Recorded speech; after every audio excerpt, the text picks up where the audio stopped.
अथ मंत्रपाठः।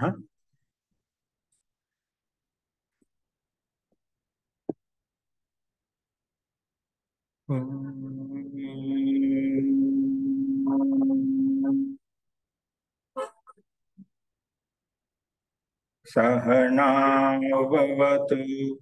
सहनौ भुनक्तु सह वीर्यं करवावहै तेजस्विनावधीतमस्तु मा विद्विषावहै। ओम शांति शांति शांति।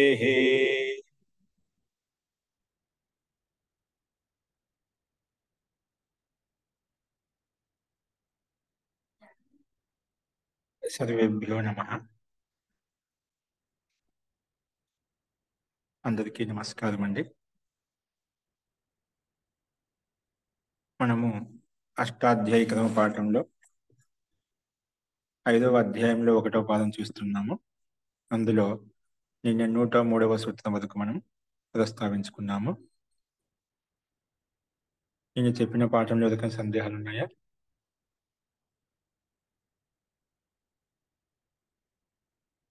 అస్తు ప్రకృతమనుసరామః. చూడండి, సూత్రం వచ్చేసి 104వ సూత్రము. రితో రన్. సూత్రం వచ్చేసి ఋతో రన్. ఋతోః పంచమి విభక్తి ఏకవచనం, అన్ ప్రథమ విభక్తి ఏకవచనం. అనువృత్తి వచ్చేసి తదస్య ప్రాప్తం తద్ధితాః జ్ఞా ప్రాతిపదికాత్ ప్రత్యయః పరశ్చ. ఇవన్నీ అనువృత్తి వస్తున్నాయి.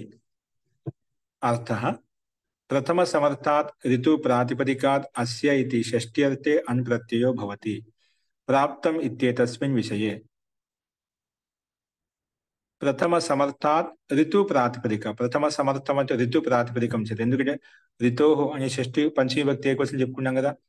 మూల శబ్దము ఋతు ప్రాతిపదికానికే ఋతోః వస్తుందన్నమాట. గురువు శబ్దానికి ఏ విధంగా గురోః వస్తుందో అలాగా.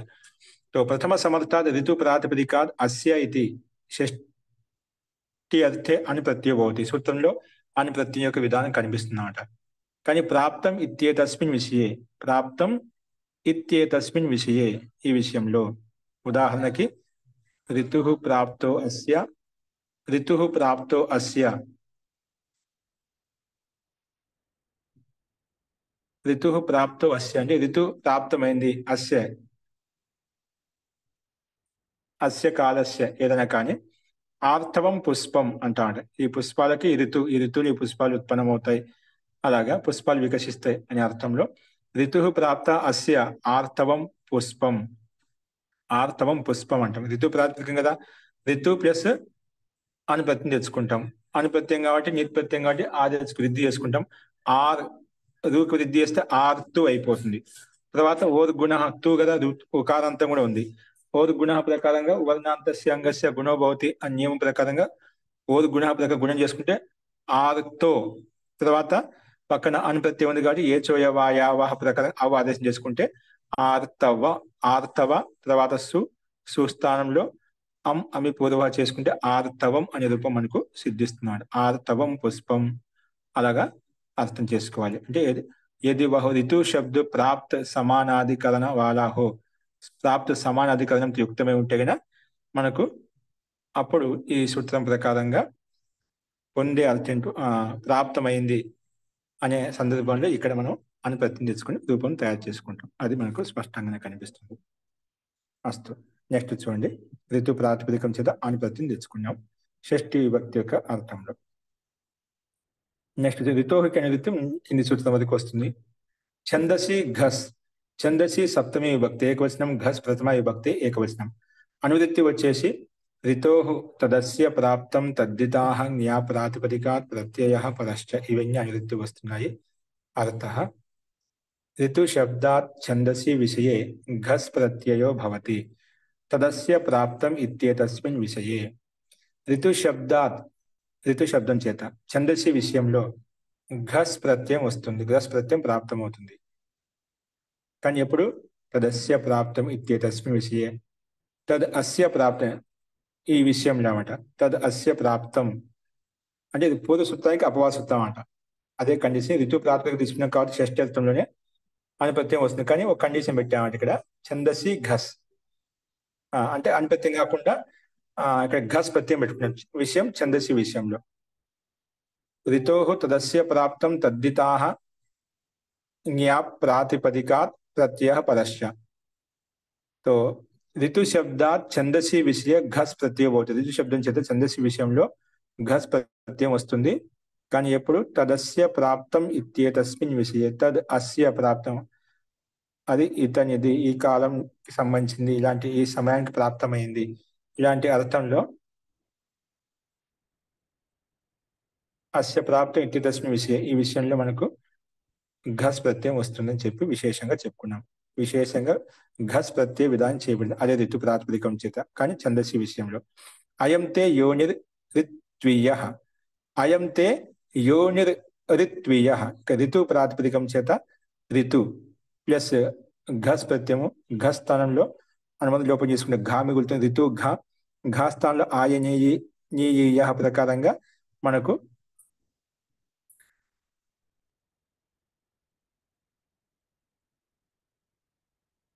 సో మనకేమైంది ఇక్కడ ఈ ఆదేశం వచ్చింది హ్రస్వ ఈ కాలము.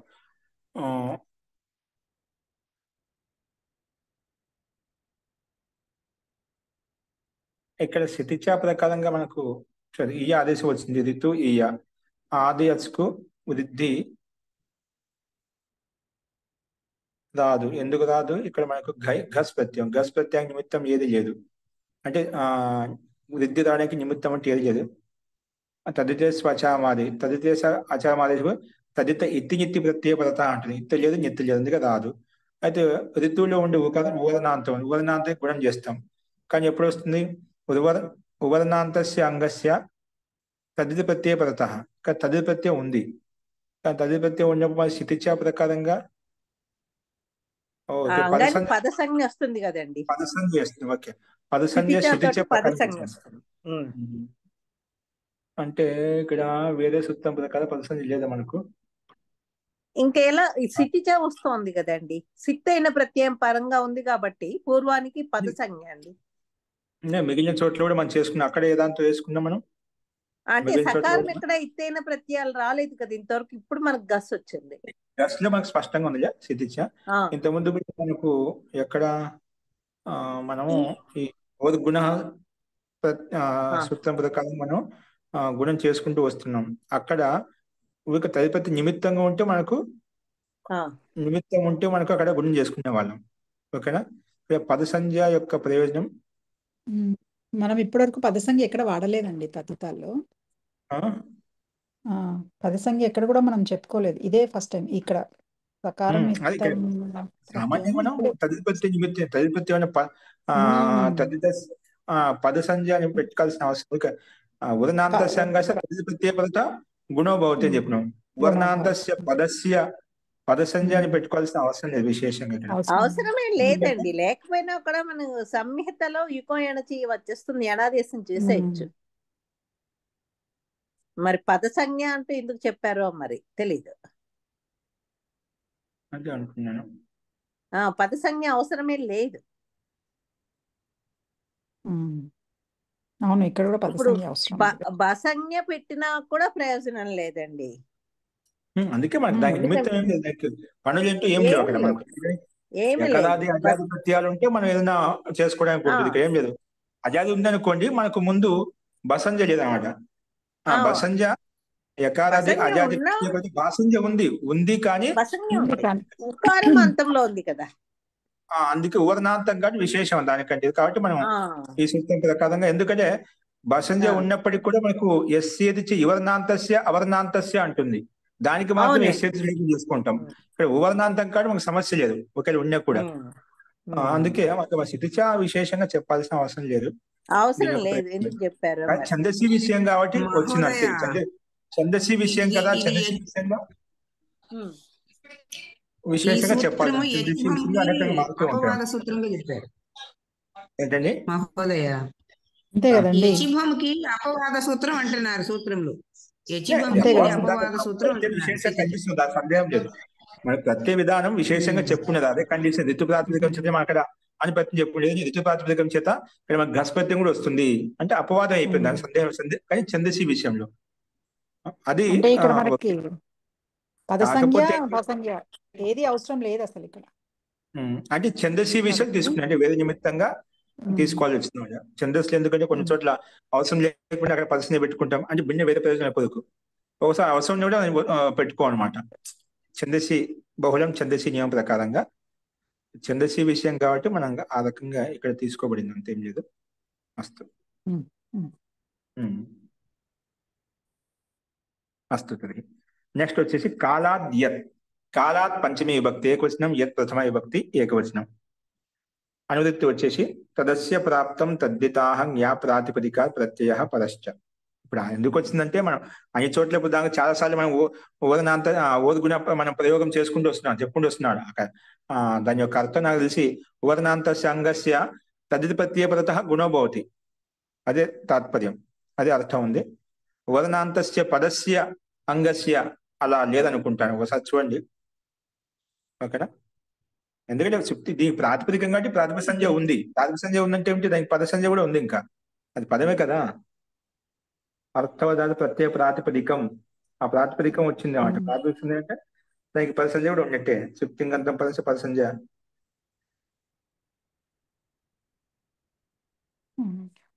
అస్తు ఛందసి విషయంగా కాబట్టి మనకు చెప్పుకోవాల్సిన విశేషం అంతేం లేదు. భసంఖ్య ఇచ్చారు, తదిత ప్రత్యయం పరంగా ఉండాలి అని ఇచ్చారు ఓర్గుణహాలో. పద సంజ్ఞ అంటే దానికి నిమిత్తం లేదు, లేదు లేదు ఏమి లేదండి. ఎందుకంటే ఇదంతా భస్యాధికారంలో ఉంది కాబట్టి భస్యాధికారంలో ఉంది. మనం కేవలం భసంఖ్యనే చెప్పుకుంటాం, పద సంఖ్య ఎక్కడ చెప్పుకోలేదు అసలు. చెప్పుకోలేదు. ఛందసి సందర్భంగా మనం చెప్పుకోవాల్సింది. దీని యొక్క ప్రయోజనం భిన్నంగా ఉంటాయండి, మనకు వస్తుంది తర్వాత. సరే ఇక్కడ ఇది ఒకటి మనకు ముఖ్య లక్ష్యం కాదు కదా. ఇక్కడ ఈ సూత్రం ప్రయోగిస్తున్నాం అంటే అనేక చోట్ల ఉపయోగపడుతుంది. జస్ట్ ఒక ఉదాహరణ కోసం చెప్పి మనం ఇక్కడ చూసుకోవడం లేదు. ఇవన్నీ వేద సందర్భాలు ఈ పద సంఖ్య యొక్క అంటే వేద సూత్రాల నుండి ఇక్కడ ఖండిస్తాయన్నమాట. పద సంఖ్య ఉంటేనే ఛందసి విషయం కదా, అప్పుడు ఇది అవసరం అన్నమాట. దానికోసం విశేషంగా స్థితి సూత్రమే రచించబడింది. అంటే దీని ప్రయోజనం ఉంది, ఆ ప్రయోజనం మనకు సందర్భాన్ని బట్టి ఇది సూత్రం చూసినప్పుడు. అస్తు కాలాద్యత్, ఇది మనం పద విభాగం చూసాం, అనువృత్తి చూసాం. అర్థం వచ్చేసి ఇవి స్పష్టంగా ఉంది. ఇక్కడ సూత్రంలో యత్ ప్రత్యయ విధానం ఉంది. కాల ప్రాతిపదిక సూత్రంలో కాల పదమే శబ్దమే తీసుకోవాలి. కాల ప్రాతిపదిక తదస్య ప్రాప్తం ఇత్యేతస్మిన్ విషయే యత్ ప్రత్యయో భవతి, యత్ ప్రత్యయం వస్తుంది. కాల ప్రాతిపదికం చేత తద్ అస్య ప్రాప్తం, ఇది ఇక్కడ ప్రాప్తమైంది, ఇలాంటి అర్థంలో ఇలాంటి విషయంలో యత్ ప్రత్యయం వస్తుంది. కాల ప్రాప్తో అస్య, కాలం ప్రాప్తమైంది ఈ ఋతువుకి కాలానికి ఏదైనా కావచ్చు. కాల ప్రాప్త అస్య, అస్య ఫలస్యవ అస్య క్షేత్రస్యవ ఏదైనా కానీ ఒక సమయం ప్రాప్తి అనమాట. కాల ప్రాప్త అస్య, అస్య పదార్థస్య ద్రవ్యస్య వ్యక్తి కిమపి కిమపి భవితుమర్హతి. సో దాన్ని ఏమంటే కాల్య తాప, కాల్యం శీతం. ఇక్కడ రెండు ఉదాహరణలు ఇవ్వబడే. కాల్య కాల ప్రాతిపదికం చేత, కాల ప్రాతిపదికం యత్ ప్రత్యయం వస్తుంది, యత్ కనుమతి లోపం చేసి యా మిగులుతుంది. తర్వాత యకారాది ప్రత్యయం కాబట్టి భాసంజ ఉంది, భాసంజ ఉంది కాబట్టి ఎస్ ఏది లోపం చేసుకుంటాం. కాల లకారంలో ఉండే అకారం లోపిస్తుంది, అది కాల్ కలిపితే యా, కాల్య అయిపోయింది. తర్వాత సూర్యుని వృత్తు విసర్గం చేసుకుంటే కాల్య. కాకపోతే అక్కడ సకారం ఉంది కాబట్టి తకారం ఉంది కాబట్టి ఖరీచ్య ప్రకారంగా ఇక్కడ అది మళ్ళీ విసర్గానికి సకారం వచ్చేసింది అన్నమాట. విసర్జనీయ సహ ప్రకారంగా విసర్గానికి మళ్ళీ సకారం వచ్చేసింది అన్నమాట. ఖరీపరత, అది కాల్య స్థాప. ఇక్కడ కాల్యం శీతం, శీతం శబ్దం నపుంసకలింగంలో ఉంది కానీ ఇక్కడ కాల్య ప్రాతిపదికం చేత సుదెచ్చుకుని సుస్థానం అమ్మి పూర్వ చేసుకున్నాం. కాల్యం శీతం అలాగా రూపం వస్తుంది. ఇది టై ప్రత్యయం యొక్క అపవాద సూత్రం అనమాట. వస్తే ఇక్కడ విశేషం కాల ప్రాతిపదికం చేత యత్ ప్రత్యయం తెచ్చుకున్నాం కాలాద్యత్ ప్రకారంగా. నెక్స్ట్ చూడండి, ప్రకృష్టే ఠై. ప్రకృష్టే సప్తమి విభక్తి ఏకవచనం, ఠై ప్రథమ విభక్తి ఏకవచనం. అనువృత్తి వచ్చేసి కాల తదస్య తద్దితాహం జ్ఞా ప్రాతిపదికాత్ ప్రత్యయ పరశ్చ. ఇవన్నీ అనువృత్తి వస్తున్నాయి. అర్థ ప్రకర్షే వర్తమానాత్ ప్రథమ సమర్థాత్ కాల శబ్దాత్ ఠై ప్రత్యయో భవతి. షష్ఠ్యర్థే ప్రకర్షే వర్తమాన సూత్రంలో ప్రకృష్టి అంటే ప్రకర్ష ఉన్నతం, ప్రకృష్టంగా ఉన్నతంగా అనే అర్థంలో. ప్రకర్షే వర్తమానాత్ ప్రథమ సమర్థం అంటే ప్రకర్ష అర్థంలో వర్తమానంగా ఉన్నటువంటి ప్రథమ సమర్థవంతమైనటువంటి కాల శబ్దం అయితే ఉందో, ప్రథమ సమర్థవంత కాల శబ్దం అది ఎలా ఉంది? ప్రథమ సమర్థం ప్రకృష్టంగా ఉన్నతంగా ఉంది వర్తమానంలో. అలాంటి ప్రకర్షే వర్తమానాత్ ప్రథమ సమర్థాత్ కాల శబ్దాత్ ఠై ప్రత్యయో భవతి షష్ఠి అర్థే, షష్ఠి విభక్తి యొక్క అర్థంలో. అందుకే ఉదాహరణ ప్రకృష్టో దీర్ఘ కాలో అస్య కాళికం ऋणం, కాళికం ప్రకృష్టో దీర్ఘో కాలో అస్య కాళికం ऋणम, कालिकम वैरम. ఇక్కడ जो प्रकृष्ट अर्थात जो दीर्घ काल वाला ऋण, प्रकृष्ट అంటే దీర్ఘం, ప్రకృష్టంగా దీర్ఘంగా ఉన్నతంగా అంటే ఇక్కడ ఉన్నత అనే అర్థం ఇక్కడ దీర్ఘవాచి శబ్దం అనమాట. దీర్ఘకాల వాల రిన్ యా వైర్ హో, దీర్ఘకాలం నుంచి రుణపడి ఉన్నాడు, దీర్ఘకాలం నుంచి వారికి మధ్య పరస్పర వైరభావన ఉంది, విరోధ భావన ఉంది. అలాగా అతన్ని మనం అది దీర్ఘకాలం ఏదైనా కావచ్చు. ఇక్కడ రెండు ఉదాహరణ ఉపలక్షణంగా తీసుకున్నామట. వహు రిన్ యా వహు వైర్ కాలికం కహా జాయేగా. ఓ ఇది దీర్ఘకాలికంగా ఉందండి, ఈ సమస్యలకి ఇప్పుడుది కాదండి, ఎప్పుడో వైరం, ఈ వైరం ఇప్పుడుది కాదు, ఎప్పటి నుంచో ఉందండి. అది ఈ రుణం అనేది అప్పు అనేది ఎప్పటి నుంచో ఉందండి, ఇతనికి దీర్ఘకాలికం నుంచి మోస్తూనే ఉన్నాడు అంటుంటాం. సహజంగా లౌకిక వ్యవహారంలో కూడా ఉపయోగిస్తాం. ఆ సందర్భంలో సో ప్రకృష్ట కాల అంటే దీర్ఘకాలం, దీర్ఘంగా ఉంది అంటే ప్రకృష్టంగా ఉంటే ఎక్కువగా ఉంది అనే అర్థం. ఇక్కడ ప్రకృష్టగా దూరంగా ఎక్కువగా అనే అర్థం తీసుకుంటాం. కాలం అస్య కాలికం ऋणం ఆ రకంగా మనం తీసుకుంటాం. కాలికం ऋणం అలాగే కాలికం వైరం. కాల ప్రాతిపదికం చేత ఠై ప్రత్యయము, ఠైకి అనుబంధ లోపి ఠా, ఠా స్థానం ఇకాదేశము, తస్ ఏక ప్రకారంగా కాల ఇక ఎస్ఏ దిశలోపము, కాల్ ఇక కలిపితే కాలిక, సు అమ్ము అమి పూర్వ, రెండు చోట్ల అదే విధంగా తీసుకోవాలి. కాలికం ऋणం, కాలికం వైరం రెండు ఒకే రకంగా సిద్ధిస్తాయి, అర్థభేదం. నెక్స్ట్ చూడండి ప్రయోజనం. ప్రయోజనం ప్రథమ విభక్తి ఏకవచనం, ఒకే పదం ఇది. అనువృత్తి వచ్చేసి తదస్య ఠై తద్దితాహ జ్ఞా ప్రాతిపదికాత్ ప్రత్యయ పరశ్చ, ఇవన్నీ అనువృత్తి వస్తున్నాయి అన్నమాట. అర్థం వచ్చేసి ప్రయోజన సమానాధికరణ వాచిన ఏంటి? ప్రయోజన సమానాధికరణ వాచిన ప్రథమ సమర్థాత్ ప్రాతిపదికాత్ షష్ఠి అర్థే ఠై ప్రత్యయో భవతి. ప్రయోజన సమానాధికరణ వాచి ప్రథమ సమర్థం అయితే ఉందో, ప్రయోజనార్థం ఉండదు, ఆ ప్రయోజన సమానాధికరణ వాచి ప్రథమ సమర్థం ఉంటే గిన అటువంటి ప్రాతిపదికం చేత షష్ఠి అర్థే, షష్ఠి విభక్తి యొక్క అర్థంలో ఠై ప్రత్యయం వస్తుంది. ఉదాహరణకి ఇంద్రం అహహ ప్రయోజనం అస్య, ఇంద్రం అహహ ప్రయోజనం అస్య ఐంద్రం అహికం. ఇంద్రం అహహ ప్రయోజనం అస్య ఐంద్రం అహికం. గాంగాం గాంగాం అహికం. వితండా ప్రయోజనం అస్య వైతండిక. వితండా ఎవరికైతే ప్రయోజనంగా ఉందో వైతండిక అంటాం, న్యాయశాస్త్రంలో ఉపయోగించాం. అంటే వితండ అంటే ఏంటంటే మనకి గెలవాలని కానీ తెలుసుకోవాలని జిజ్ఞాస ఉండాలి. వితండ ఏదో ఒకటి వాదించాలి అంతే, అది వెనక ముందు లేకుండా అర్థవర్తం లేకుండా అంటే తనకు వ్యతిరేకం లేకుండా ఏదో వాదించడం అంట, మాట్లాడడం కోసం మాట్లాడడం. వితండ ఏదో గొడవ పడాలంతే, వితండవాదం అంటే. వితండవాదం ఎలా చెప్పుకుంటా అంటే తన పక్షం అంటే ఏదో ఉండదు, ఒక వాద వివాదం చేసుకుంటున్నా ఏదో ఒక పక్షంలో ఉండాలి. అది పూర్వ పక్షంలో ఉంటావా, ఎదురుగా ఉండాలి పక్షంలో ఉంటావా, ఉత్తర పక్షంలో ఉంటావా అంటే ఏదో ఒక పక్షం. నువ్వు ఓటమి పక్షంలో ఉండే, గెలుపు పక్షం, ధర్మ పక్షంలో ఉండే, అధర్మ పక్షంలో ఏదో ఒక పక్షం ఉండాలంట. కానీ నా గెలుపు ఓటమి నాకు ముఖ్యం కాదండి, ఏదో ఒక పక్షం అంటే నీది ఒక ప్రతిజ్ఞ ఉండే. ముఖ్యంగా ఏంటంటే ఇక్కడ మన వితండ న్యాయశాస్త్ర ప్రక్రియ అతనికి ఒక ప్రతిజ్ఞ అంటూ ఉండదు అన్నమాట, కానీ వాదిస్తూ ఉంటాడు. సార్ నీ మతం ఏం చెప్పండి, నువ్వు ఏం చెప్పాలనుకుంటున్నావు, ఏం పుష్టి చేయాలనుకుంటున్నావు అంటే నా ప్రతిజ్ఞ అంటూ ఏం లేదండి, జస్ట్ డైరెక్ట్గా మాట్లాడామంట. ఇప్పుడు ఈశ్వరుడు ఉన్నాడని ఒక ప్రతిజ్ఞ చేశాను, ఈశ్వరుడు ఉన్నాడు దానికి ప్రతిజ్ఞ చేసి దాన్ని నిరూపించడం కోసం 4-5 ఉదాహరణ చెప్పాలన్నమాట. ఎదుటి వాళ్ళ పక్షి లేదు, ఈశ్వరుడు లేడండి, ఇదంతా ఆటోమేటిక్ జరుగుతున్న సిస్టమ్ అంతా ఉంటే కనిపించాలి కదా. ఇప్పుడు అవన్నీ ప్రకృతి సహజ సిద్ధంగా ఉంది, ఇదంటే ఈశ్వరుడు అంటే ఏం లేదు, ఇన్ని శక్తులు ఏం లేవు, ఇది ప్రకృతి యొక్క స్వాభావిక విస్ఫోటన శక్తి అంతే, స్వాభావిక ప్రక్రియ ఇలా నిరంతరం కొనసాగుతూ ఉంటుంది, ఈశ్వర శక్తి అంటే ఏం లేదు అని ఒక వ్యక్తి ఆపోజిట్ లో ఈశ్వరుడు లేడని చెప్పి నాస్తికంగా ఒక ప్రతిజ్ఞ చేశాడు. ఏదో ఒకటి ఉండాలి, ఈశ్వరుడు ఉన్నాడా ప్రతిజ్ఞ, లేదా ఈశ్వరుడు లేడు, ఈయన ఉన్నాడని చెప్పి ప్రతిజ్ఞ చేశాడు, లేడని చెప్పి ప్రతిజ్ఞ చేశాడు, మధ్యస్థంగా వితండ చేస్తుంటామంట. అలాంటి వితండ చేయకూడదు. అది ఇక్కడ అక్కడ ఆ వ్యక్తి యొక్క ప్రయోజనం వితండ చేయడం ప్రయోజనం అంట, ఏదో ఒకటి తారుమారు చేయడం అంట. అస్తు వితండ ప్రయోజనం అస్య వైతండిక, ధర్మం ప్రయోజనం అస్య ధార్మిక, పరీక్ష ప్రయోజనం అస్య పారీక్షిక. అలాగే ఇంద్రం అహ ప్రయోజనమస్య, ఇంద్రం అహ, ఇంద్రమహ, ఇంద్రమహ ప్రయోజనమస్య, ఇంద్రమహ ప్రయోజనమస్య. ఇంద్రమహ అంటే గంగామహ, उत्सव विशेष के वाचक ఇవి. ఇంద్రమహ, గంగామహ అనేది ఉత్సవ విశేషం యొక్క వాచక. అంటే ఒక సందర్భం, అంటే ఒక విశేషం అంటే ఉత్సవ విశేషం అంటే సందడి విశేషం అంటే కదా ఉత్సవం అంటే అది ఒక విశేషమైనటువంటి కార్యక్రమం చేశాను అనమాట. సందడిగా ఉండేది, కోలాహలంగా ఉండేది, ఆనందింపజేసేది. ఇది ఉత్సవ విశేషక శబ్దాలు.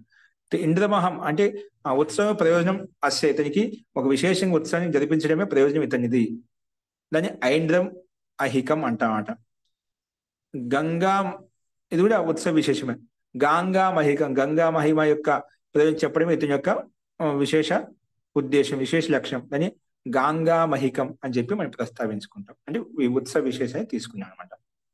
అస్తు ఈ రకంగా మనం తో ఇంద్రమహ और అలాగే గంగా మహా ఈ ప్రాతిపదికల చేత ప్రయోజనార్థంలో చూడండి మనకు అర్థం ఏం చెప్పుకున్నాం. ప్రయోజన సమానాధికరణ వాచిన ప్రథమ సమర్థ ప్రాతిపదిక షష్ఠి అంటే టై ప్రత్యయ పోతుంది చెప్పుకున్నాం.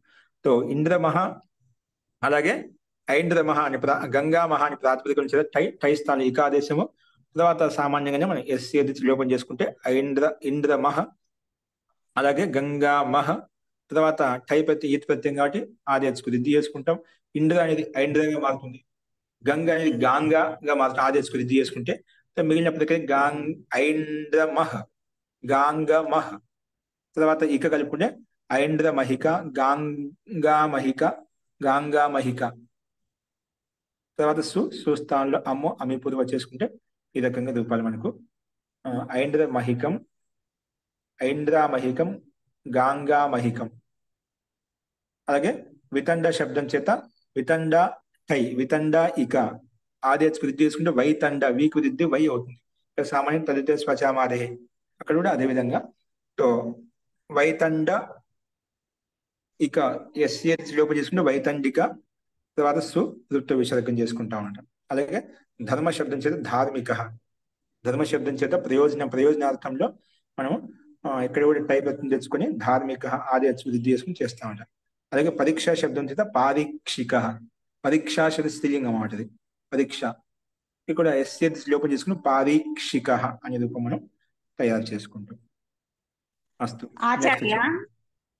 ఆచార్య ఇక్కడ ఈ సూత్రాల్లో సమానాధికరణ వాచిన అని ఉపయోగిస్తున్నారేంటి? ఏంటండి సమానాధికరణ వాచిన అని వస్తుంది ఏంటి? ప్రయోజన సమానాధికరణ వాచిన అధికారం సమానంగా ఉండాలి మనకు. మన ఈ సందర్భం ఏ సందర్భం చెప్పుకుంటే అధికారం సమానం కాబట్టి భిన్నార్థాన్ని బోధించే విధంగా ఉండాలి, ఒకే అర్థంలో ఉండాలన్నమాట. ఇక శబ్దము ఒకే అధికరణ వాచితో యుక్తమైనటువంటి శబ్దం ఉండాలన్నమాట. భిన్న అర్థాన్ని బోధించే విధంగా ఉండాలి. ఇక్కడ అధికరణము ఏ వాక్యం చెప్పినా ఆ వాక్యానికి అధికరణ యుక్తంగా ఉండాలి, భిన్న వాక్యాన్ని ఎక్కడో బోధించే విధంగా ఉండకూడదు అనమాట. అధికరణం సమానంగా ఉండాలి. అంటే ఇక్కడ వైతండిక గురించి మాట్లాడి, ఈ వైతండిక అనేది ఇక్కడ మనం వితండ యొక్క ప్రయోజనం ఏ వ్యక్తికి అయితే ఉందో ఆ ప్రయోజనం ఉండాలన్నమాట. అది కాకుండా వితండ ఎవరు చేస్తున్నారో అతను వైతండిక అని చెప్పలేము. ఇక్కడ భిన్న వ్యక్తిని చెప్పడం లేదు. ఇక్కడ అంటే వితండ చేసే వ్యక్తికి ప్రయోజనము, ఆ ప్రయోజనానికి ఈ వితండ చేసే వ్యక్తికి అధికారం సమానంగా ఉండాలి. ఒకే వాక్యంలో ప్రయోగం చూసుకోవాలి. ఇక్కడ ప్రయోజనం ఇది ఒకే విధంగా ఉండాలన్నమాట. అధికారం ఒకే అర్థాన్ని బోధించే విధంగా ఉండాలి, ఒకే సందర్భంలో ఉండాలి, ఒకే విషయంలో ఉండాలి. భిన్నార్థ వాక్య భిన్నార్థాన్ని బోధించకూడదు. ఓకేనా? సరే. అస్తు. గురువు గారు విగ్రహ వాక్యం చెప్తున్నప్పుడు ఒకే అధికరణంలో చెప్తామేమో కదండి, ఒకే విభక్తి ఉపయోగించి చెప్తాము అలా అండి? సమానాధికరణం అంటేనా? సమానాధికరణం అంటే సమాసాల్లో కూడా వస్తుంది కదండి. సమానాధికరణ సమాసం అంటాం కదా. అంటే ఇప్పుడు ఒక వాక్యం చెప్పుకుంటాం. ఏ వాక్యం అంటే భుక్త్వా గచ్చతి ఏంటి? భుక్త్వా గచ్చతి రామ భుక్త్వా గచ్చతి. రాముడు తిని వెళ్తాడు. తినడం ఒక క్రియ, వెళ్ళడం ఒక క్రియ. ఓకేనా? ఉమ్. సంపూర్ణ ఒకే వాక్యం. అంటే భుక్త తినడానికి వెళ్ళడానికి కర్త ఎవరు, అధికరణ ఎవరు, ఒకటే అనమాట ఇక్కడ. ఉమ్. అంటే కర్త ఒకటే ఓ, అనమాట. రెండు క్రియలు ఆహా. కర్త ఒకటే అనమాట. అధికరణం సమానంగా ఉంది, అంటే భిన్నం కాదు. అంటే తినేది ఒక భిన్నం కర్త కాదు. కాదు. ఆ. తినేవాడు ఇద్దరు వెళ్ళేవాడు కూడా రాముడే. రాముడే అనమాట. రెండు క్రియలు కర్త ఒకటే, సమానం. అధికరణం ఆ, సమానం రెండు క్రియలు కూడా. అధికారులు సమానం. ఓ, అలాగండి. అర్థమైందండి.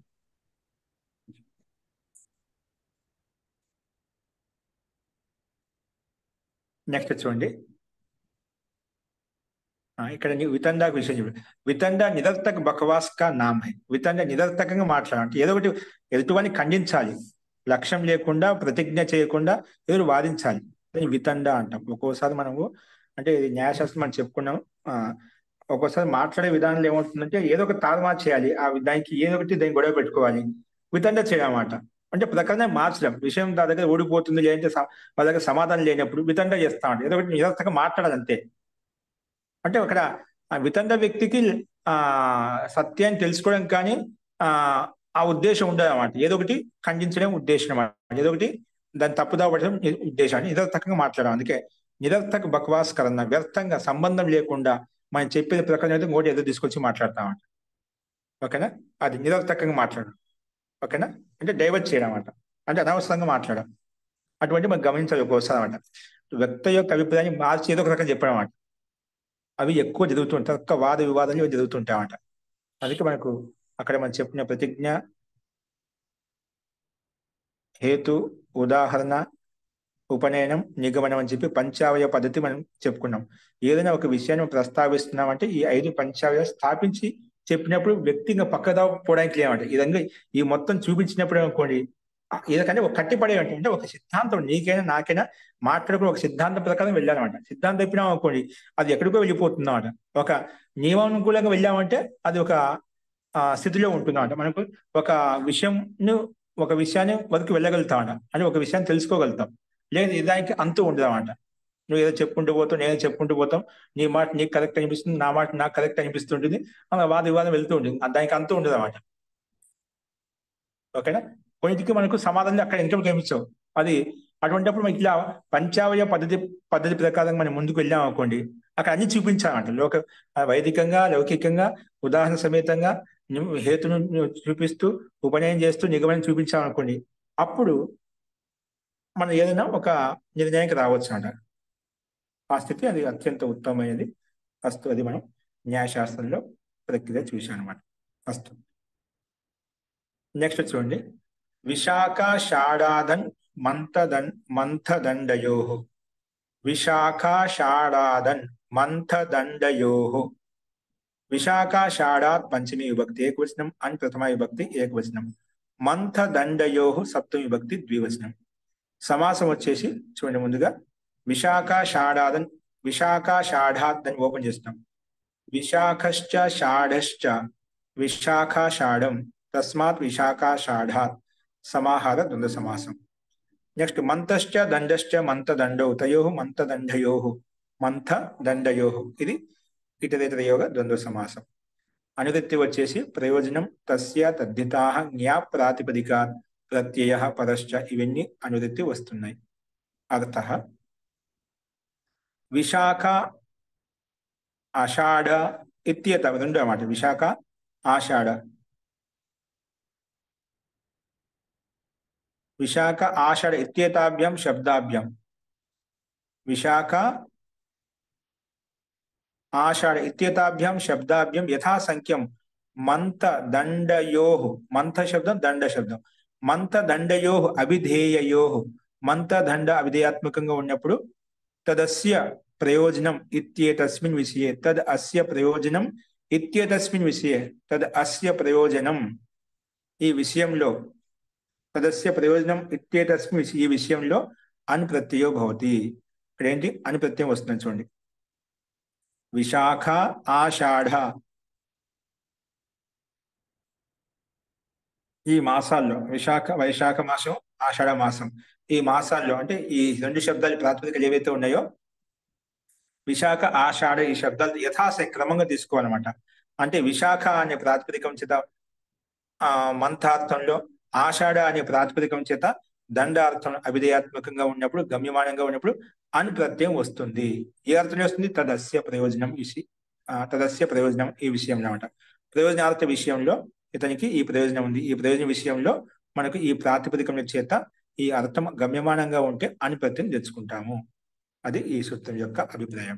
అందుకే విశాఖ ప్రయోజనం అస్య అంటే విశాఖ ప్రయోజనం ఉంది, వైశాఖ మాసం ప్రయోజనం ఎదుకైతే అందుకే విశాఖ ప్రయోజనం అస్య మంథస్య వైశాఖో మంథః. మంథ శబ్దం ఏదో చూడాలి మనం. వైశాఖో మంథః. అలాగే ఆషాఢ ప్రయోజనం అస్య ఆషాఢో దండః. ఆషాఢో దండః. మంతః అంటే అండి మంతనార్థే ప్రయుక్త దండ అన్నారండి. మంతనార్థే అంటే చిలకడానికి వాడతారు చూడండి, చిలకడానికి మంతన. మంథనం అంటే మంథనం చేయడం, చిలకటం, మజ్జిగ కావాలి. అది ఆ తర్వాత ఈ విశాఖ అన్నది నక్షత్రం అని కూడాను ఉందండి. సిద్ధాంత కౌముది ఉందండి నా దగ్గర, అందులో చూసి చెప్తున్నాను. Okay okay. అక్కడ ఆషాఢ, ఉత్తరాషాఢ, పూర్వాషాఢ నక్షత్రాల్లో అది ఋషులు దగ్గర ఉంటుంది చూడండి దండము.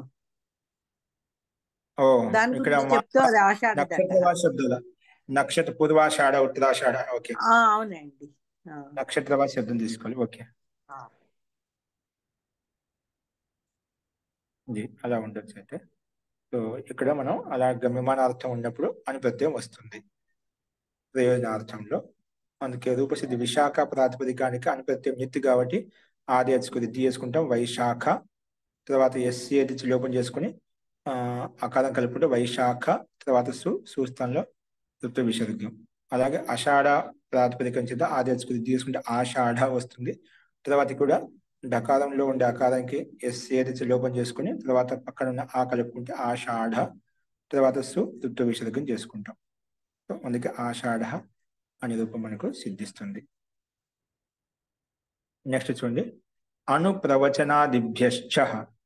అనుప్రవచనాదిభ్య పంచమీ విభక్తి బహువచనం, ఛ ప్రథమ విభక్తి ఏకవచనం. ఈ రకంగా పద విభాగం చేసుకున్నాం రెండు పదాలుగా.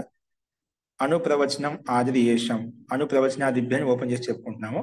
అనుప్రవచనం ఆదిరి ఏషం తే అనుప్రవచనాదయ. అనుప్రవచనాదయ తేభ్య అనుప్రవచనాదిభ్య. తేభ్య అనుప్రవచనాదిభ్య. ఇది బహువ్రీహి సమాసం. तो अनुवृत्ति వచ్చేసి ప్రయోజనం తదస్య తద్దితా జ్ఞా ప్రాతిపదికాత్ ప్రత్యయ పరశ్చ. ఇవన్నీ అనువృత్తి వస్తున్నాయి. అర్థః तो अनुप्रवचनादिभ्यः प्रातिपदिकेभ्यः ఛః प्रत्ययो भवति. अनुप्रवचनादिभ्यः प्रातिपदिकेभ्यः ఛః प्रत्ययो भवति तदस्य प्रयोजनम् इत्येतस्मिन् विषये. तो अनुप्रवचनादि गणంలో ఉండే ప్రాతిపదికం ఇది ఒక గణ విశేషం అన్నమాట. అనుప్రవచనాదిభ్య ప్రాతిపదికేభ్య ప్రాతిపదికం ఉండే అనుప్రవచనాది గణంలో ఉండే ప్రాతిపదికం చేత ఛః ప్రత్యయో భవతి, ఛ ప్రత్యయం వస్తుంది. కానీ ఎప్పుడు? తదస్య ప్రయోజనం, తద్ అస్య అది అస్య ఈ ప్రయోజనం, ఇసుక ప్రయోజనం అంటే ఈ విషయం యొక్క ఈ ప్రయోజనంలో అనే అర్థం విద్యమానంగా ఉన్నప్పుడు తద్ అస్య ప్రయోజనం ఇది ఏతస్మిన్ విషయం, ఈ ప్రయోజనంలో ఈ విషయం అవిధేయాత్మకంగా ఉన్నప్పుడు మనకు ఇక్కడ ఛః ప్రత్యయం సూత్రం ద్వారా విధానం చేయబడింది అన్నమాట. అందుకే అనుప్రవచనాదిభ్య ప్రాతిపదికేభ్య ఛః ప్రత్యయో భవతి. ఎప్పుడైతే తద్ అస్య ప్రయోజనం అర్థం విశేషంగా ఉన్నప్పుడు ఇది ఏతస్మిన్ విషయే తీసుకోవాలన్నమాట. ఈ విషయంలో మనం ఛ ప్రత్యయం తీసుకోవాలి. ఉదాహరణ అదేవిధంగా అనుప్రవచనం ప్రయోజనం అస్య అనుప్రవచనీయం, ఉత్థాపనీయం, ప్రవేశనీయం. ఇక్కడ ఈ రకంగా ఉదాహరణ ఇవ్వబడ్డాయి అన్నమాట.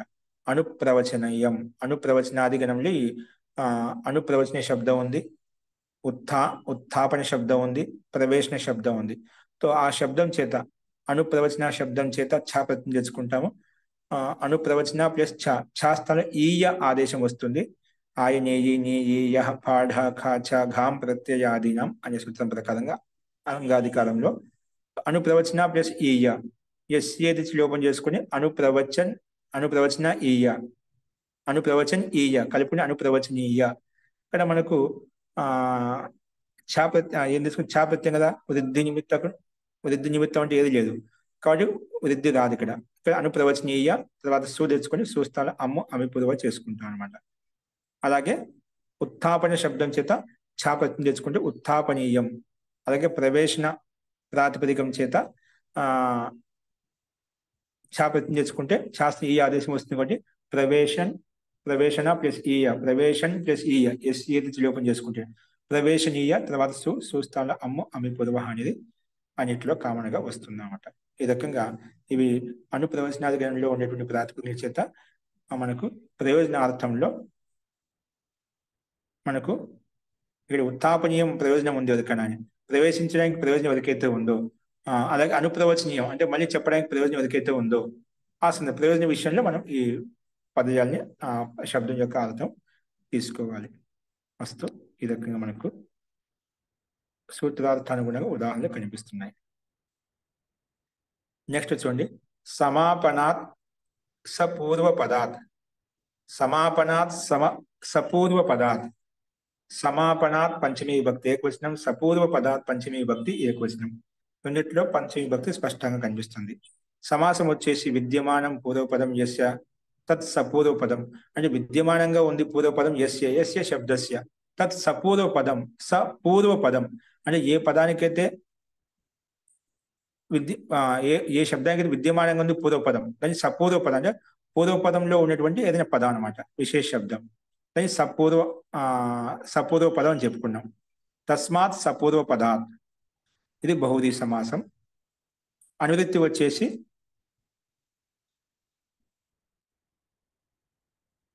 చహ ప్రయోజనం తదస్య తద్దితాః జ్ఞా ప్రాతిపదికాత్ ప్రత్యయః పరశ్చ. ఇవన్నీ అనువృత్తి వస్తున్నాయన్నమాట. అర్థః సపూర్వ పదాత్ అంటే విద్యమాన పూర్వపదం అంటే ఏదో పదం విద్యమాన పూర్వంలో ఏదో పదం పూర్వంలో విద్యమానంగా ఉన్నాడు అటువంటి పదం తీసుకోవాలి. విద్యమాన పూర్వపదాత్ సమాన ప్రాతిపదిక అంటే సమాపన సూత్రంలో సమాపనాత్ సపూర్వ పదాత్ అంటే అటువంటి సమాపన శబ్దము అటువంటి ప్రాతిపదికం అంటే ఆ సమాపన శబ్దానికి పూర్వంలో ఏదో పదం ఉండాలన్నమాట. అటువంటి పూర్వంలో ఉన్నటువంటి అటువంటి సమాపన పదం అన్నమాట. అంటే అటువంటి సమాపన పదం ఆ పదానికి ముందు ఏదో ఒక పదం ఉంది, అలాగే సపూర్వ పదాత్ సమాపనాత్ అని చెప్పుకున్నామట. అందుకే విద్యమాన పూర్వ పదాత్ సమాపన ప్రాతిపదికాత్. సమాపన ప్రాతిపదిక ఎక్కడ ఉన్నా దానికి ముందు ఏదో పదం పూర్వంలో ఉంటుందన్నమాట. అటువంటి పదమే సమాపన పదమే తీసుకోవాలి. అందుకే విద్యమాన పూర్వ పదాత్ సమాపన ప్రాతిపదికాత్ చహ ప్రత్యయో భవతి తదస్య ప్రయోజనం ఇత్తి ఏతస్మిన్ విషయే. ప్రయోజనార్థ విషయంలో సమాపన ప్రాతిపదిక ఎప్పుడు కనిపిస్తుంది దానికి ముందు ఏదో ఒక పదం పూర్వంలో ఉండాలి, విద్యమానంగా ఉండాలి. అటువంటి ప్రాతిపదికం చేత చహ ప్రత్యయం వస్తుంది. సూత్రంలో మనకు 2 పంచమీ విభక్తులు ఉన్నాయన్నమాట. అంటే సమాపన శబ్దం ఎలా ఉండాలి, సపూర్వ పదాత్ అంటే పూర్వపదంతో యుక్తమైనటువంటి సమాపన ప్రాతిపదికమే తీసుకోవాలి. అప్పుడు మాత్రమే చహ ప్రత్యయం వస్తుంది పైనుంచి. అస్తు. అదేవిధంగా ఇక్కడ కానీ ఏ అర్థంలో ప్రయోజన విషయంలో తీసుకోవాలి. ఛందస్ సమాపనం ప్రయోజనమస్య ఛందః సమాపనీయం వ్యాకరణం సమాపనం ప్రయోజనమస్య. త్వరగా వ్యాకరణ సమాపనం చేయాలి. ఆ ప్రయోజనం ఎవరికైతే ఉందో అందరికి ప్రయోజనం ఉందిగా త్వరగా వ్యాకరణం అయిపోవాలి, ప్రథమ వృత్తి అయిపోవాలి, తర్వాత కాశిక వెళ్ళాలి, కాశిక అయిపోయిన తర్వాత మహాభాష్యం చదవాలి, తర్వాత ధాతు వృత్తి చదువుకోవాలి. ప్రయోజనంగా మనం ముందుకు వెళ్తున్నాడు. ఛందః సమాపనం ప్రయోజనం అస్య ఛందస్సును సమాపన చేయడం వరకు ప్రయోజనం ఉందో అది ఛందః సమాపనీయం. వ్యాకరణం సమాపనీయం వ్యాకరణం సమాపనం ప్రయోజనమస్య వ్యాకరణ సమాపనీయం. ఏదో ప్రయోజనం ఉద్దేశించి మనం చెప్తున్నాం, ప్రయోజనం ఉద్దేశించి మనం కర్మ చేస్తున్నాం అంట.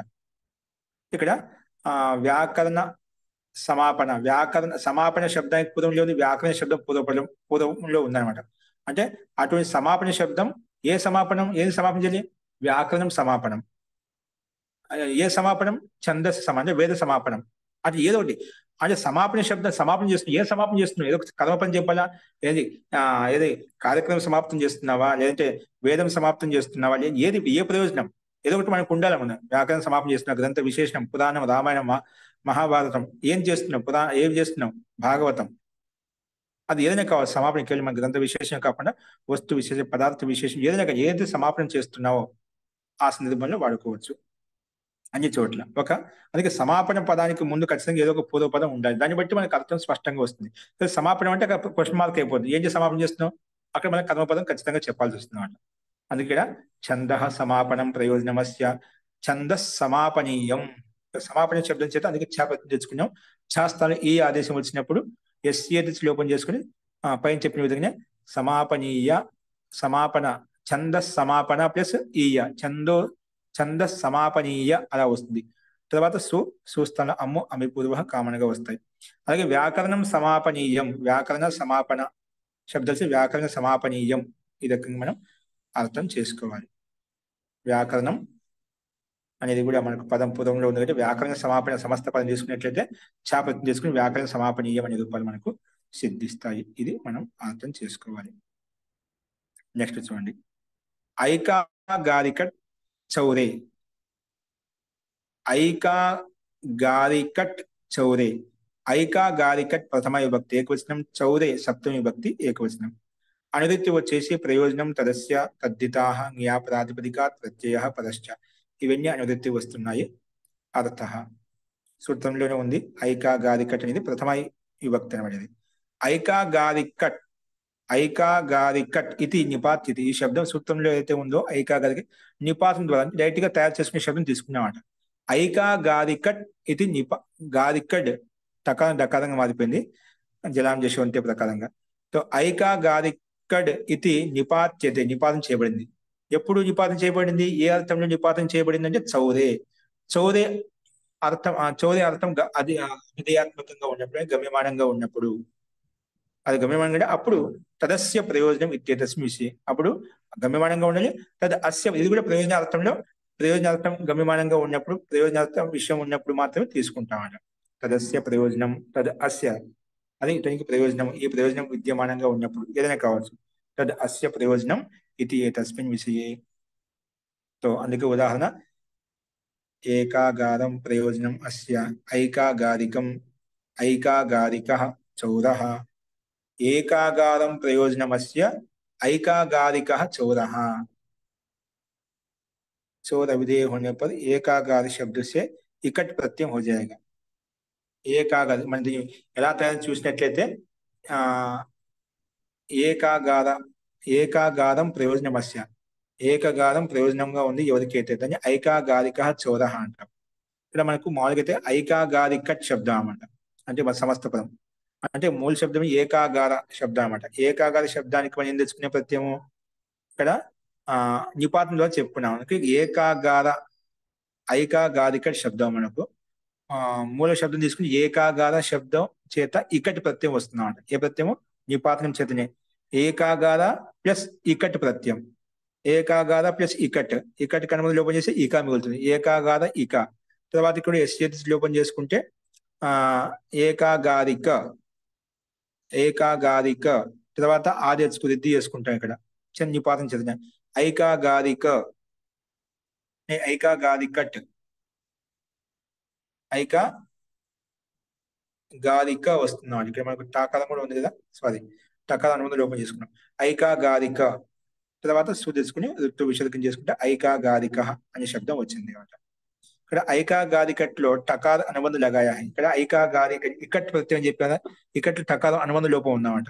టకార అనుబంధ లోపం లగాయా హై. ఇసే ఈ టకారం అనుబంధ లోపం ఎందుకు చెప్పామంటే టిత్కరణం. టిత్కరణం స్త్రీలింగ అర్థం అంటే టిడ్డానే ద్వయస టిత్ కరణం కదా. టిత్ టకార ఎత్తి చేయబడిందో అక్కడ స్త్రీలింగంలో ప్రత్యయం తెచ్చుకోవచ్చు. అందుకే టిడ్డానే ద్వయస ప్రకారంగా ఈ ప్రత్యయం వచ్చింది. అంటే ఐకాగార అనే ప్రాతిపదికం చేత స్త్రీలింగంలో గీప్ తెచ్చుకుంటే గీప్ ఏ మిగులుతుంది. తర్వాత ఎస్ఏది లోపం చేసుకుని ఆ ఈ కలుపుకుంటాం. ఐకాగారికి అలా వస్తుంది. ఎస్ఏది లోపం చేసిన తర్వాత కలుపుకోవాలి. ఐకాగారికి తర్వాత సు తెచ్చుకుని ఆ సుకి హలింగ్యాభ్యో దీర్ఘ శృతిస్య ప్రయుక్తం హల్ ప్రకారం లోపం చేసుకుంటే ఐకాగారిక అనే రూపం సిద్ధిస్తుంది. ఐకాగారిక. తర్వాత ఐకాగారికి కూడా వస్తుంది అన్నమాట. जिसका गीप होता है, जिसका एक अकेला ही गद प्रयोजन है चोरी के लिए, वो ऐकागारिकः चौरः कहलाएगा. इससे स्त्रीलिंग में गीप होता है. ఐకాగారికి మన శబ్ద స్త్రీలింగం గీప్ తెచ్చుకుంటే అది కూడా రావాలి కదా. ఆ రూపం చూపించలేదు ఇక్కడ మనకు. ఇస్తే టకారాన్ని బదులు ఎన్ని పెట్టుకుంటే స్త్రీలింగ కొడుకు అంటే ఎక్కడైతే ప్రయోజనం ఉందో అక్కడ అది తీసుకుంటే, ఇక్కడైతే మనం పుల్లింగ శబ్దం చెప్పాం. అంటే దొంగతనం చేయడానికి ఎవరికైతే ఒకటే ఇల్లు ఉందో ఐకాగారిక చౌరహ అంట. చోరీకే లియే అకేలా హి ఘర్ ప్రయోజన అంటే జిస్కా ఏక్ అకేలా హి ఘర్ ప్రయోజన అంటే అంటే దొంగతనం ఒకటే ప్రయోజనం అంటే కేవలం ఆ ఇల్లు ఒకటే ఉన్నాడు, ఇల్లు ఒకటే ప్రయోజనంగా పెట్టుకున్నామట దొంగతనం చేయడానికి. జిస్కా ఏక్ అకేలా హి ఘర్ ప్రయోజన హై చోరీకే లియే అతని ఐకాగారిక చౌరహ అని చెప్పుకుంటాం. గదే ప్రయోజనంగా పెట్టుకుని దొంగతనం చేసేవి ఐకాగారిక చౌరహ లేదా ఐకాగారికి అనేది కూడా రూపం వస్తుంది మనకు. కాబట్టి ఇక్కడ మనకు ఉదాహరణ చూపించబడేది. ఎందుకంటే టిత్కరణం స్త్రీలింగార్థం చెప్పి చెప్పుకున్నాం. టిట్ ధాని ప్రకారం గీ ప్రత్యయం కొరకు అంటే ఆ ప్రయోగం కూడా ఉండాలి. అస్తు ఇది ఒక సూత్రం చూడండి. ఆకాలిక దాద్యంత వచ్చింది అక్కడ ఇచ్చారండి. ఐకాగారికి శబ్దం కూడా ఉందా కౌముదిలో?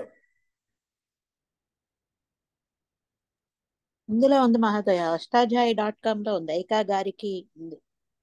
కౌముదిలో ఇవ్వలేదండి. Okay okay. అంటే మనకి ఎందుకంటే అంటే ముఖ్య ఉద్దేశం స్త్రీలింగార్థం పెట్టాడు కాబట్టి మనం తీసుకోవచ్చు దాంట్లో. కానీ జస్ట్ మనకు ఒక అవగాహన తెలియజేసే సూచన ఇచ్చాడు. ఇక చిత్కరం ఎందుకు పెట్టాము అది ఆ మాట ఇచ్చారు. చెప్పడం టిడ్డాని సూత్రం చేత నీప్ రావడం కోసము టిత్కరణం స్త్రీలింగమే నీప్ రావడం కోసం అది కూడా తెలుసుకోవచ్చు. ఆ ప్రయోగం కూడా ఉంటుంది. ఒక సంకేతం మనం అంటే ఒక్క ఇంటి కోసమే దొంగతనం చేస్తున్నాడు, వాడి ప్రయోజనం వాడికి అదే లక్ష్యం. ఒకటి పెట్టుకునే లక్ష్యంగా పెట్టుకోకుండా దొంగతనానికి అన్ని ప్రకారాలు ఉంటాయి, కానీ ఇక్కడ ఇంటినే ప్రయోజనం పెట్టుకొని దొంగతనం చేయడానికి సిద్ధంగా ఉన్నాడు. అందుకే ఐకాగారికి కేవలం నిశ్చయార్థం చెప్పడం కోసం అలా సందర్భాన్ని తీసుకోవచ్చు. ఇక్కడ ఐకాగారికి అదొకటే ప్రయోజనం పెట్టుకున్నామంట. ఆ లేడీస్ అయితే ఒక్క ఇల్లుతో సరిపెట్టుకోరేమో, అందుకే ఉదాహరణ ఇవ్వలేదేమో. అంటే అది ఎక్కువ చేస్తుందంట. ఎక్కువ ఒక ఇల్లు సరిపోదు. అలా చేయడం మొదలుపెట్టి అంటే వాళ్ళు మహా ఇంకా ఎంతకైనా చేస్తారు. అంటే ఒక ఇంటికి అంటే ఆ ఇల్లు గడవటం కోసమే అని అట్లా అర్థమేమా? కాదండి, ఆ ఇల్లు సంపాదించడం కోసం అని ఇచ్చారు కదండి. ప్రయోజనం మన దీనిలో వస్తుంది కదండి. ప్రయోజనం అంట ఒకే ఇంటి పెట్టుకున్నారు. కొందరికి బాగా మంచి అన్ని చూసుకోవచ్చున్నాడు. ముందుకు అన్ని ఎక్కువ అంటే కష్టం అవుతుంది. ముందు ఒక దీన్ని ప్లానింగ్ ప్రకారం చూసుకున్నాం అనుకోండి, అలా కొందరికి అన్ని చూసుకొని ముందు పకడ్బందీగా అన్ని చూసుకొచ్చుకుంటారు దొంగతనం చేయడానికి ముందు. దొంగలంతా కూడా 10 మంది కలిసి రకరకాలుగా ప్లానింగ్ వేసుకుంటారు. కొందరు విదేశాలు అన్ని ఒకేసారి పనిలో పని అపార్ట్మెంట్లోకి వెళ్ళివాం కదా, ఒకే అపార్ట్మెంట్ లో ఒకటే ఇల్లు ఎందుకు 4-5 చూసుకోవద్దా అని ముందు అలా ఉంటుంది అన్నమాట. అక్కడ 4-5 ఎక్కడ దొరుకుతుంది అదే ప్రయోజనం ఉంటుంది. ఇక్కడ ఒకటే పెట్టుకున్నాం, అన్ని చూసి ఒకే ఉన్నా కూడా మనకి ఒకటే పట్టుకోవాలి అంతే. అక్కడ అదే జిస్కా ప్రయోజన్ ఏక్ మకాన్ పానా హో ఐసా చోర్.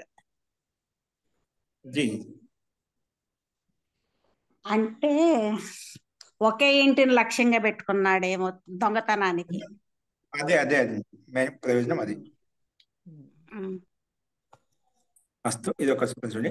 ఆకాలిక దాద్యంత వచనే, ఆకాలిక ప్రథమ విభక్తి ఏకవచనం, ఆద్యంత వచనే సప్తమి విభక్తి ఏకవచనం. ఈ రకంగా సూత్రాన్ని విడగొట్టుకున్నాము.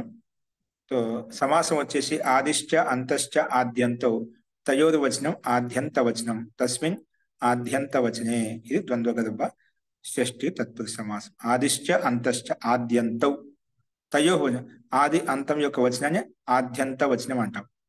అస్తు ప్రయోజనం తదస్య తద్దితాః జ్ఞా ప్రాతిపదికాత్ ప్రత్యయః పరశ్చ. ఇవన్నీ మనకు అనువృత్తి వస్తున్నాయి.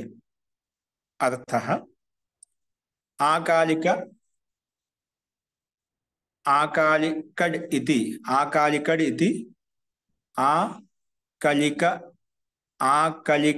ఆకాలికడ్ మనకు శబ్దం ఉంది, ఇక్కడ ఇతి శబ్దం కలుపుకున్నాం. ఆకాలికడ్ ఇతి నిపాత్యతే, ఆకాలికడితి నిపాత్యతి. ఇది నిపాతం చేసుకున్నాం. ఎప్పుడు ఏ అర్థం అంటే ఆద్యంత వచనే విశేషణే, ఆది అంత వచ్చిన విశేషాత్మకంగా ఉన్నప్పుడు. ఆద్యంత వచనే విశేషణే సమాన కాల శబ్దస్య ఆకాల శబ్దాదేశ ఇకటిత ప్రత్యయ. సమాన కాల శబ్దస్య, సమాన కాల శబ్దం తీసుకున్నాం. సమాన కాల శబ్దము, ఆ సమాన కాల శబ్దానికి ఆకార శబ్దాదేశం వచ్చింది. సమాన కాల శబ్దానికి మనం దాని స్థానంలో అది మొత్తం తీసేసి ఆకార ఆదేశం చేసుకున్నాం ఈ పాదం చేతని. తర్వాత ఇక్కటి ప్రత్యయం తెచ్చుకున్నాం. సమాన కాల శబ్దం ప్లస్ ఇక్కటి ప్రత్యయం, ఇక్కటి ప్రత్యయంతో పాటు సమాన కాల శబ్దంలో ఆకార శబ్దం వచ్చేసింది. సమానం తీసేసి ఆకార వచ్చింది. సమాన శబ్దం తీసేసాం, ముందుది ఆకార మిగిలినమాట. ఇలా మొత్తం తీసేసాం. ఆకార శబ్దాదేశం, సమాన కాల తీసేసి ఆకార శబ్దం ఆదేశంగా వచ్చిందన్నమాట. ఆకాల ఆకాల ఇకట్, ఆకాల్ ఇకట్, ఎస్సీ లోపం చేసి ఆకాలికట్, టకాలం అనుబంధ లోపం కదా, ఆకాలిక అలా వస్తుందన్నమాట. అందుకే ఇకట్స ప్రత్యయ ఆద్యంతయోశ్చేత్ విశేషణం. ఓకే, ఆది అంత యొక్క విశేషణం ఉంటేనే అప్పుడు మాత్రం ఇది ఇలా వస్తుంది. ఆద్యంతయోశ్చేత్, ఆది అంతయోహు మనం చెప్పుకునేదా, ఆద్యంతయోహు వచనం అని చెప్పి. ఆదిశ్చ అంతశ్చ ఆద్యంతో తయో, ఆది అంతం యొక్క వచనం, తయోహు వచనం ఆద్యంత వచనం చెప్పుకున్నాం. ఆ వచనం ఆది వచనం అంత వచనం చేత్ విశేషణం, అప్పుడు మాత్రం తీసుకోవాలన్నమాట. అందుకే సమాన కాలం ఆద్యంతో యస్య, అంటే కాలం ఆది వచనానికి అంత వచనం సమానంగా ఉంది కాలము.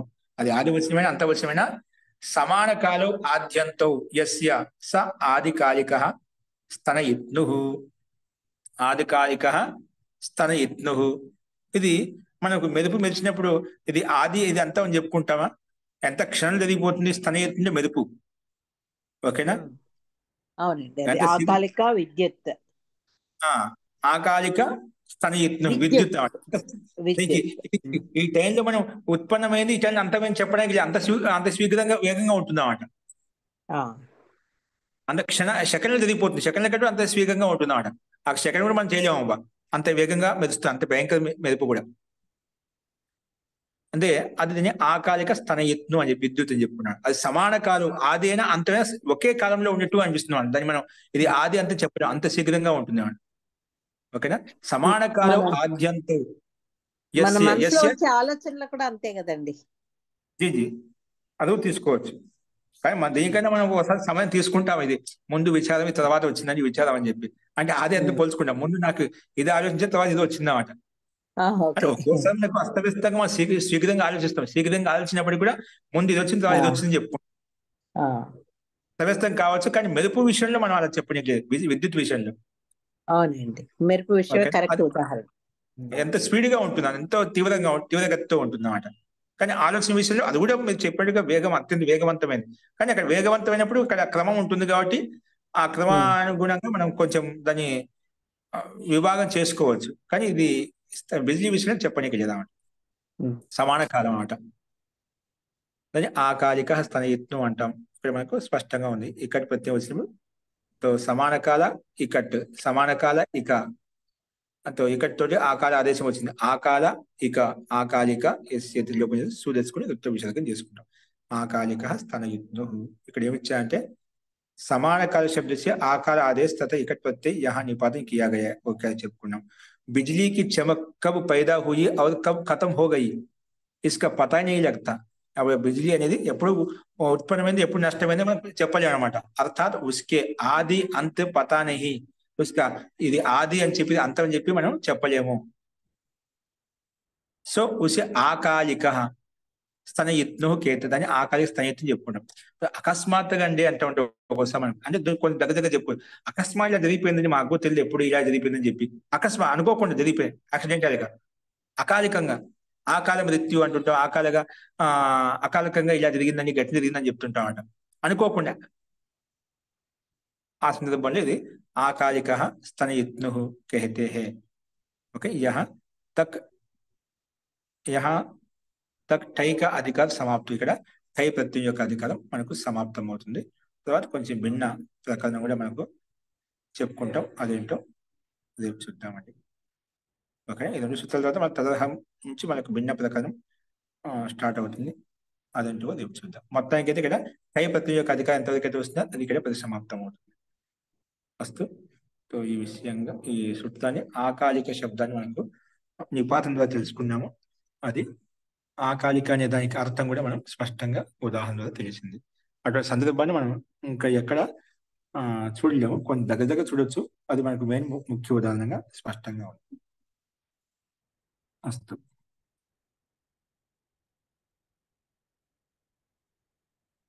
అస్తు నెక్స్ట్ సూత్రం రేపు చూద్దాం.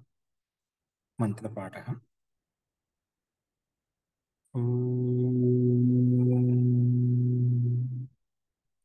సర్వే భవంతు సుఖినః, సర్వే సంతు నిరామయాః, సర్వే భద్రాణి పశ్యంతు, మా కశ్చిత్ దుఃఖభాగ్ భవేత్. ఓం శాంతి శాంతి శాంతి. సర్వేభ్యో నమః. అందరికీ నమస్కారం అండి. నమస్తే మహోదయ. నమస్తే నమస్కారం మహోదయ. గురుగారు. ధన్యవాదాలండి. నమస్తే.